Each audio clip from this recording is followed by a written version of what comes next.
Hi friends, இன்றைக்கி பார்த்தீங்கன்னா carrot oil வந்துட்டு செஞ்சுருந்தேன்.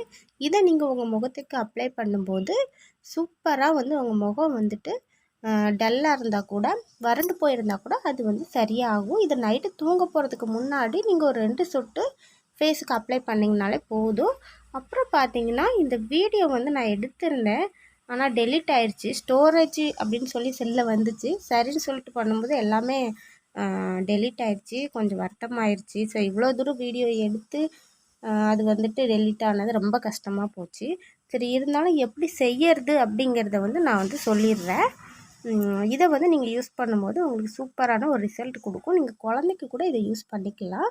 பார்த்திங்கன்னா, ஒரு கேரட் எடுத்து நல்லா துருவி எடுத்துக்கோங்க.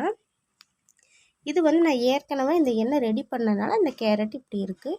நல்லா துருவி எடுத்ததுக்கு அப்புறமா ஒரு வடை சட்டியில் வந்துட்டு அந்த துருவின கேரட்டை வந்து சேர்த்துக்கோங்க. இல்லை இந்த மாதிரி ஒரு பாத்திரத்தில் கூட நீங்கள் சேர்த்துக்கலாம். சேர்த்ததுக்கு அப்புறமா பார்த்திங்கன்னா, சுத்தமான தேங்காய் எண்ணெய் இருக்கு இல்லையா, அதை வந்துட்டு ஒரு தேவையான அளவு ஒரு 1/2 டம்ளர் பக்கம் நீங்கள் சேர்த்துக்கோங்க. அந்த கேரட்டில் சேர்த்துட்டு நல்லா அடுப்பில் வச்சு கொதிக்க விட்டுருங்க. கேரட் தனியாக அந்த எண்ணெய் தனியாக பிரிஞ்சு வரும் இல்லையா, அப்போ வந்துட்டு நீங்கள் வந்துட்டு ஸ்டவ்வை ஆஃப் பண்ணி நல்லா ஆற விட்டுருங்க. ஆற விட்டுட்டு ஒரு பவுல்லையோ இல்லை ஒரு கண்டெய்னர்லையோ நீங்கள் வந்து சேர்த்துக்கோங்க.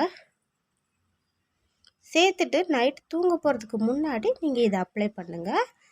முகத்துக்கு மட்டும் இல்லை, நீங்கள் கழுத்துக்கு கைக்கு கூட அப்ளை பண்ணுங்கள். இதில் வந்து எந்த சைடு எஃபெக்ட்ஸுமே கிடையாது. ஏன்னா நம்ம சேர்த்துருக்கக்கூடியது பார்த்திங்கன்னா வெறும் கேரட்டும் தேங்காய் எண்ணெயும் மட்டும்தான் நம்ம வந்து சேர்த்துருக்கோம். ஸோ இதை வந்து ட்ரை பண்ணுங்கள். நான் வந்து வீடியோவாக வந்து எடுத்திருந்தேன், பட் அது டெலீட் ஆகிடுச்சு. ரொம்ப கஷ்டமாக போச்சு, சாரி. இந்த வீடியோ பிடிச்சிருந்தா ப்ளீஸ் லைக் பண்ணுங்கள், ஷேர் பண்ணுங்கள், என்னோடய சேனலுக்கு சப்போர்ட் பண்ணுங்கள். அடுத்த ஒரு வீடியோவில் பார்க்கலாம். முடிஞ்சால் இந்த வீடியோவை நான் தெளிவாக உங்களுக்கு அப்லோட் பண்ணுறேன். ஓகேங்க, பாய்.